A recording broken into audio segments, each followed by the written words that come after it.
अब मैं बिना किसी बात को आगे बढ़ाए हुए इस किताब के विमोचन के लिए ये पुस्तकें देने का आग्रह दृष्टचंद जी से करता हूँ कि वो सारे अतिथियों को दें।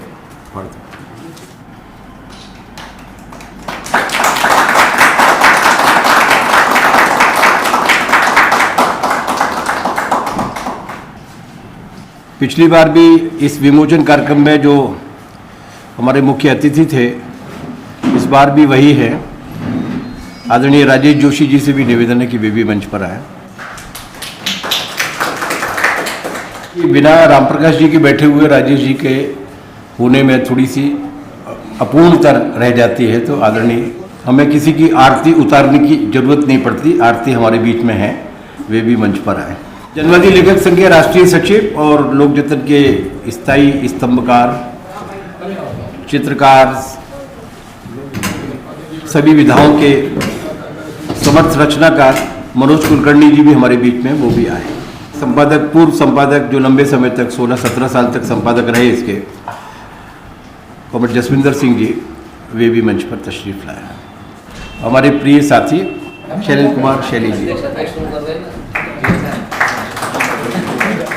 काशीराम यादव जी आए और आज की सभा के अध्यक्ष सुरेंद्र साहब को पुष्प गुच्छ देकर सम्मानित करें। इसके बाद साथी बाबूराव पाटनकर जी आए, राजेश जोशी जी को पुष्प गुच्छ भेंट करें। हाँ, फोटो जान। संदीप उसरेटे जी आए, शैलेंद्र कुमार शैली जी को पुष्प गुच्छ भेंट करें।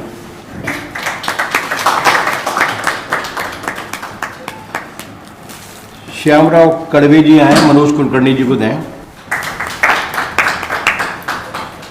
मंजरी दुबे जी आए और आरती जी को सम्मानित करें।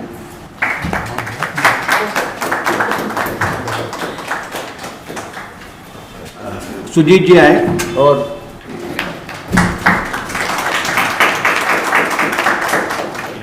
दर्शन प्रजापति जी स्वयं आए और जसविंदर जी को सम्मानित करें।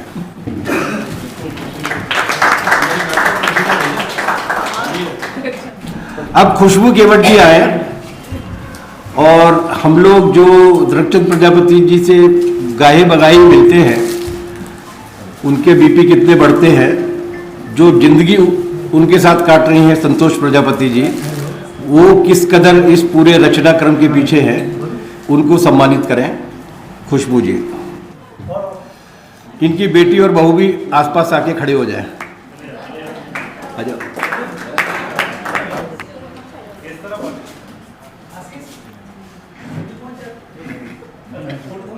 हाँ, फोटो आप खींच दो। साथियों, अपन लोग बिना किसी औपचारिकता के कार्यक्रम की शुरुआत कर रहे हैं।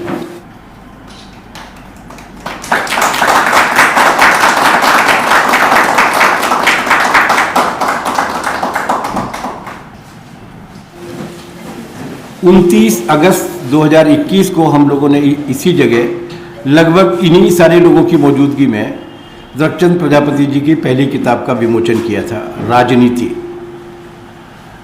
उस वक्त जो बात बोली गई थी, मैं आप लोगों से ये निवेदन करूंगा कि लेफ्ट फ्रंट नाम की जो वेब पोर्टल है, उस लेफ्ट फ्रंट नाम की वेब पोर्टल पे जाइए और राजनीति का विमोचन के उसको क्लिक कीजिए, आपको वो सब कुछ मिल जाएगा। मैं इसलिए आपसे आग्रह कर रहा हूं कि उसमें मेरा भाषण भी है और मैं उसको दोहराना नहीं चाहता।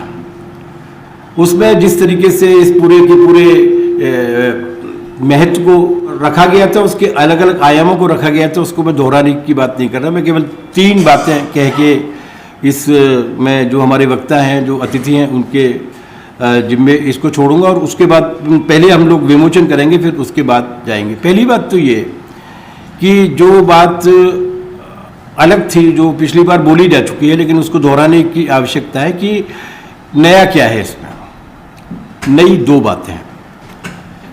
पहली बात तो ये कि ये किताबें, ये रचना कर्म वो व्यक्ति कर रहा है जो सप्ताह में 6 दिन 8 घंटे एक ट्रैक्टर कारखाने में मजदूरी करता है। ये नया है। ये वो नया है जो हमें बार बार दोहरा के इस नएपन को और भी ज्यादा निखार पर लाना है। एक बहुत बड़े विचारक हुए हैं जो 9 साल तक जेल में रहे थे, जो शरीर से विकलांग थे, मुसोलिनी की जेल में रहे थे, और जिन्होंने ये कहा जाता है कि मार्क्स, एंगल्स, लेनिन के बाद सबसे ज़्यादा नए जमाने में मार्क्सवाद को एनरिच और समृद्ध करने का काम, विचारधारा को करने का काम जिन्होंने किया है वो वही थे ग्राम्सी। उन्होंने एक बहुत मार्के की बात कही थी। हम केवल मजदूर को सर्वहारा वर्ग के रूप में देखते हैं, आमतौर से एक माइंडसेट बन गया है। हम ये मानते हैं कि वो सर्वहारा के नाते क्रांति की अगुवाई करेगा, लेकिन ग्राम्सी ने एक बहुत बड़ी बात कही थी, और ग्राम्सी ने ये कहा था कि हर मजदूर, हर नागरिक ऑर्गेनिक इंटेलेक्चुअल है, वो बुद्धिजीवी है, उसमें बुद्धिजीवी बनने की अपार क्षमता है। ये समाज का जो ढांचा है, समाज की जो व्यवस्था है, उसको अपना बौद्धिक विकास करने से रोकती है। जिस सामाजिक पृष्ठभूमि में द्रकचंद प्रजापति जी जन्मे हैं, जिस आर्थिक पृष्ठभूमि में वो काम कर रहे हैं, उसमें से अगर इस तरीके की इंटेलेक्चुअलिटी की और इस तरीके के बौद्धिक काम को करने की अगर कोशिश की जाती है, इतने जिद के साथ की जा सकती है, तो मुझे लगता है ये बहुत महत्वपूर्ण है। और दूसरी बात जो पिछली बार भी बोली गई थी दूसरे तरीके से, वो ये कि जब इस ऑर्गेनिक इंटेलेक्चुअल्स का एक फायदा होता है, और वो फायदा ये होता है कि वो अपने समाज के, अपने जीवन के शब्दों को लेकर आते हैं और उनको बौद्धिक शब्दों का दर्जा देते हैं।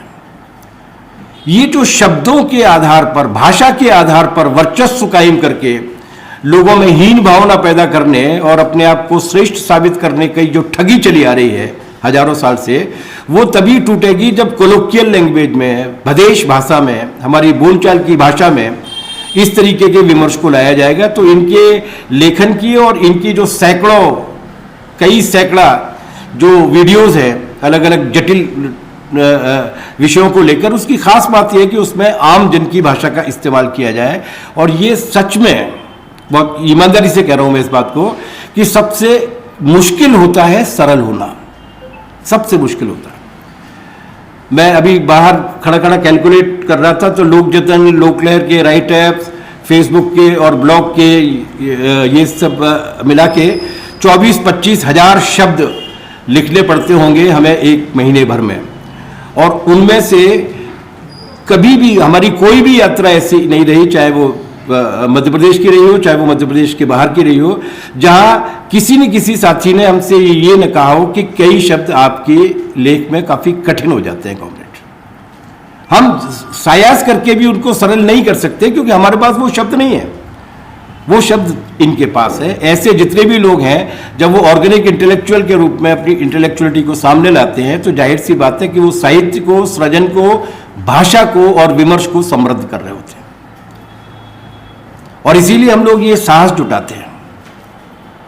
जब हम संपादक नहीं थे लोक जतन के, तब हम ये सोचा करते थे कि ज्यादातर आर्टिकल्स के नीचे अखबार वाले या पत्रिका वाले ये क्यों लिख देते हैं कि ये लेखक के निजी विचार हैं। इनके कुछ आर्टिकल्स को पढ़ते पढ़ते ये बात मन में आती है कि लिख दिया जाए कि ये लेखक के निजी विचार है। लेकिन निजी विचार है कहने भर से नहीं, ब्रॉडली क्या है, वो व्यापक रूप से क्या है, और व्यापक रूप से वो उसी तरीके की धारा में प्रवाहित होने की कोशिश कर रहे हैं, उसी तरीके की धारा को गति देने की कोशिश कर रहे हैं जो समाज के बदलाव की भाषा है। ठीक है, उसमें एक पंक्चुएशन या एक सूत्रीकरण उस तरीके का एकदम शब्दों में बधा हुआ नहीं हो सकता, उसमें थोड़ी बहुत तरलता हो सकती है। द्रकचंद के लिखे में तरलता कई जगह पर है, लेकिन गरलता कहीं नहीं है। इसलिए वो तरल भाषा में अगर पहुंचती हो, एक बार अगर अ आ इ ई टेढ़ा लिखना भी कोई सीख जाता है, तो उसको ठीक लिखना सिखाया जा सकता है। एक खास बात इनके लेखन की ये है, और मुझे लगता है कि वो काफ़ी बहुत महत्वपूर्ण बात है। और इसीलिए ये इतनी जल्दी, एक मतलब 29 अगस्त को हम लोग यहाँ पर बैठे थे, तब एक किताब का विमोचन हुआ था, और अभी इतने ही दिन में, मतलब ये 1 महीने पहले ये किताब जारी हो चुकी थी, 14 महीने के अंदर वो एक और किताब लेकर आए। और मैं जब अपनी टेबल पर पहुंचा था परसों सुबह यात्रा से लौटकर आने के बाद, तो इससे 2.5 गुना बड़ी एक किताब की पांडुलिपि वहाँ रखी हुई थी। वो उनकी तीसरी किताब है। जिस धड़ाधड़ तरीके से वो प्रोडक्शन कर रहे हैं, मुझे लगता है कि आइशर ट्रैक्टर में ट्रैक्टर भी उतने नहीं बनते होंगे जितनी तेजी के साथ ये पेज लिख रहे हैं। तो उनकी गहराइयों में उस तरीके के दार्शनिक विमर्श में जाने की बजाय ये एक अच्छा काम है, प्रोत्साहित किए जाने वाला काम है, जो वो अपनी इंडिपेंडेंटली अपनी पहल पर कर रहे हैं। और खुशी की बात है कि इसके बाद भी वो लोक जतन के साथ अपने आप को आइडेंटिफाई कर रहे हैं, ये हमारे लिए भी गर्व की बात है। और इसीलिए हम लोग उनको हार्दिक शुभकामनाएं भी देते हैं और ये उम्मीद करते हैं जैसे वो आते हैं कई बार, ये जो किताब है राज करने की नीति, जिसका विमोचन हम लोग करने वाले हैं, इसकी फाइनल कॉपी जब छपने के पहले वो लेकर आए थे और मेरे सामने बैठकर ये कहा था कि आप इसको पढ़िए। मैंने पढ़ी थी वो पूरी, और मैंने यही टिप्पणी की थी कि जरूरी नहीं है कि सारे सूत्रीकरण उसी तरीके के हों जिन सूत्रीकरण में हम बोलते हैं, लेकिन आम भाषा में अगर करते में थोड़ा बहुत इधर उधर तरलता आती है तो कोई दिक्कत नहीं है। इसमें कोई सुधार अगर हमसे करवाने के लिए आप कहेंगे तो उसके बाद उसकी मौलिकता समाप्त हो जाएगी, क्योंकि भवानी प्रसाद मिश्र कह गए हैं कि जिस तरह सब बोलते हैं उस तरह तू लिख, और इसके बाद भी सबसे अलग तू देख।